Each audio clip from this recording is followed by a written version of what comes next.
Hello guys, Boy Visaya here. Today, ngayon pong araw na to is gagala kami. Punta kami sa, ewan kung saan kami mapadpad nito. Makapunta namin yung ah, dadalawin namin yung kakilala namin dito sa kabilang baryo. At saka, makakita na rin namin yung mga tanawin dito sa, kung ano may dadaanan naming daan. So, yeah, tara guys, and let's enjoy this road trip.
So hello guys, nandito na kami ngayon sa, sa Imbato.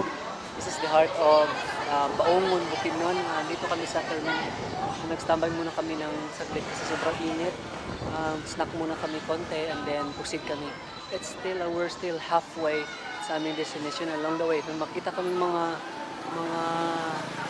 mga pasyalan sa pupuntahan namin. So ngayon kakain muna pati yung kasama ko. Kakain muna kami, mag-snack. And then after this, proceed kami ulit dun sa pupunta namin na dadalawin namin. Basta rin dadalawin namin daw. So, stay tuned guys. Ha?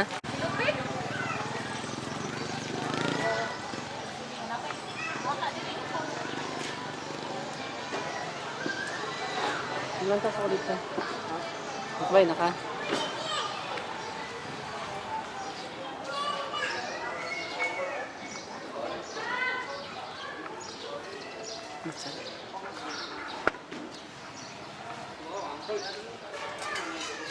Pilan yung cake yan? Ito, sabi.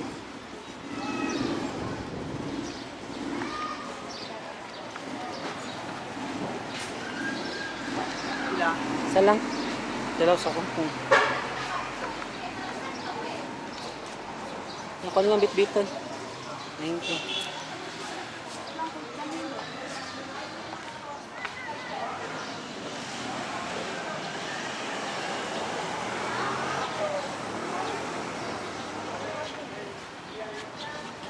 Side shawarma. Hot. Ito halang.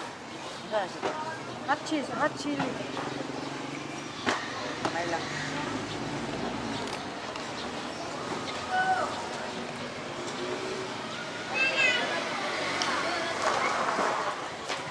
Ay, di bata dit kay kana yo, luha malaw.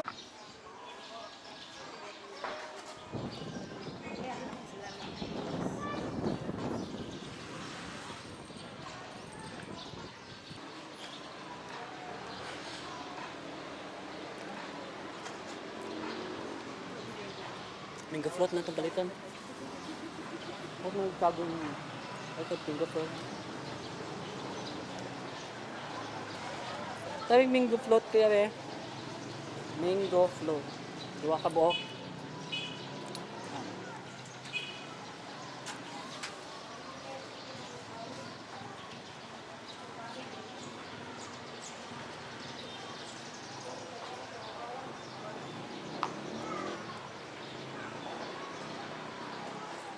Ito siya.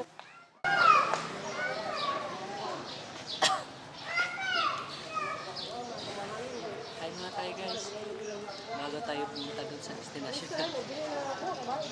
Ito, gusto niya?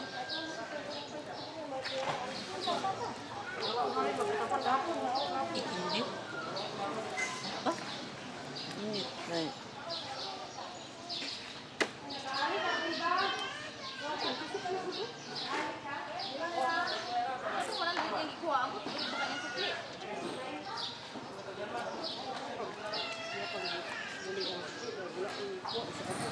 Yes, 4 pa.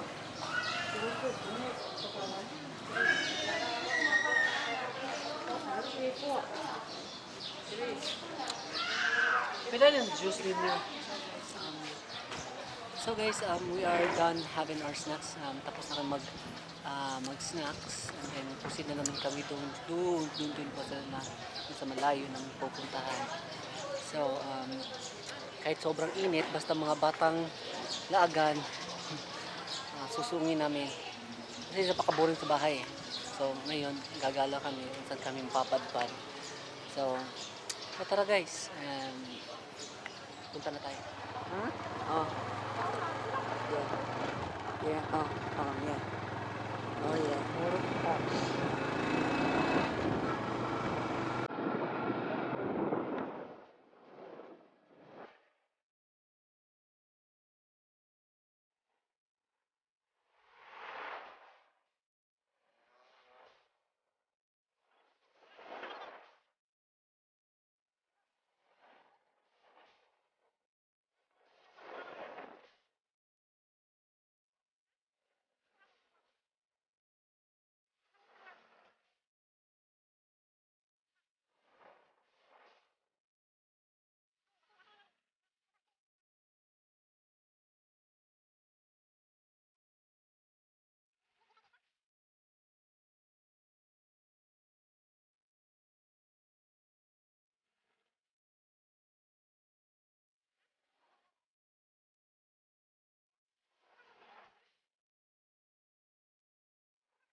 Karindin mo.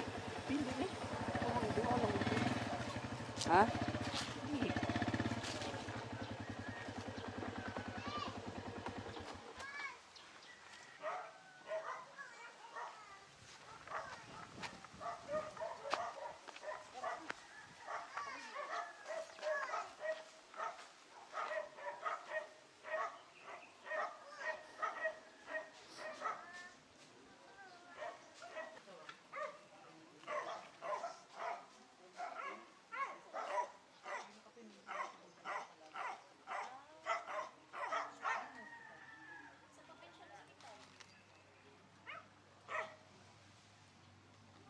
Kay kuan ka nang natubang mo po yung cellphone. Kinamo ko yung number sa inyong konti. Sa mo tug so ano mo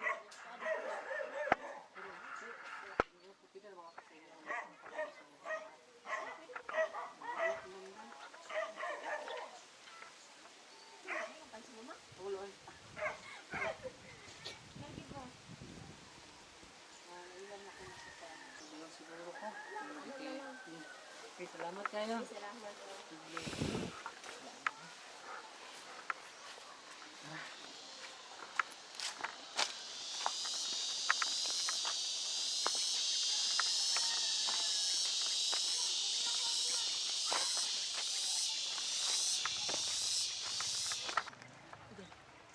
So, muna, yan yung bahay ng aming dadalawin sana. Yan, pakita mo. Yan. Kaso lang, sinabi ng babae na wala daw sila kasi yung asawa niya is may sakit, nasa hospital daw simula pa nung February 11. So sabi nila baka daw mamaya uwi na. So hopefully pagdadasal natin na makakawin na talaga sa para mabisita namin next time na pupunta ulit ako dito. So ang gagawin namin ngayon, babalik kami dun sa babalik na kami, uuwi na kami kung saan man kami. I don't know kung saan kami mapadpad but most probably hindi namin papauwi na. So I think that's all lang siguro ngayon. That's all lang siguro. So stay tuned guys and we'll take you somewhere.